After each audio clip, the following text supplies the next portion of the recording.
Saturday பாப்பாக்கு of day. So அதனால் tiffin மட்டும்தான் பண்ணியாச்சு. லஞ்ச் லேட்டாக பண்ணிக்கலாம்னு சொல்லிட்டு ஸோ கார்டனில் என்ன இருக்கோ அதை வச்சு லஞ்ச் ப்ரிப்பேர் பண்ணலான்னு சொல்லிட்டு நிறைய தண்டுக்கீரை இருந்திருந்தது. ஸோ அது எல்லாமே வந்துட்டு ஒரு குட்டி பேஸ்கெட் ஃபுல்லாக பொரிச்சு எடுத்துக்கிட்டோம். அதுக்கப்புறம் பார்த்திங்கன்னா கத்திரிக்காயும் நிறைய இருந்தது, அதையும் கட் பண்ணி எடுத்துக்கிட்டாச்சு. தேவையான அளவுக்கு கொஞ்சமாக பச்சை மிளகாய் இருந்தது, அதையும் எடுத்துக்கிட்டோம். அவரைக்காய் பார்த்திங்கன்னா பலா மரத்து மேலே ஃபுல்லாகவே ஏறிச்சு. ஸோ எட்ட மாதிரி இருந்தது, எனக்கு 3 அவரைக்காய் தான் இருந்தது, அதையும் வந்துட்டு பறித்து எடுத்துக்கிட்டேன். அதுக்கப்புறம் பார்த்திங்கன்னா லெமன் விழுந்திருந்தது, அதுவும் வந்துட்டு சம்மர் ஸ்டார்ட் ஆனதுனால எங்கள் வீட்டில் லெமன் ஜூஸ் எல்லாருமே குடிப்பாங்க. ஸோ அதனால் லெமனும் எடுத்துக்கிட்டாச்சு.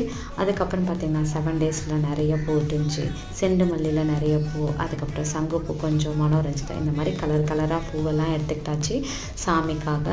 அதுக்கப்புறம் பார்த்திங்கன்னா கொஞ்சமாக கருவேப்பிலை, அவ்வளோதாங்க. சிம்பிளாக சாம்பாருக்கும் பொரியலுக்கும் ரெடி ஆயிடுச்சு. ஸோ தேவையான கலர்ஃபுல்லான பூவும் பறிச்சாச்சு. இன்றைக்கூட ஹார்வெஸ்டிங் இது தாங்க. தேங்க்யூ.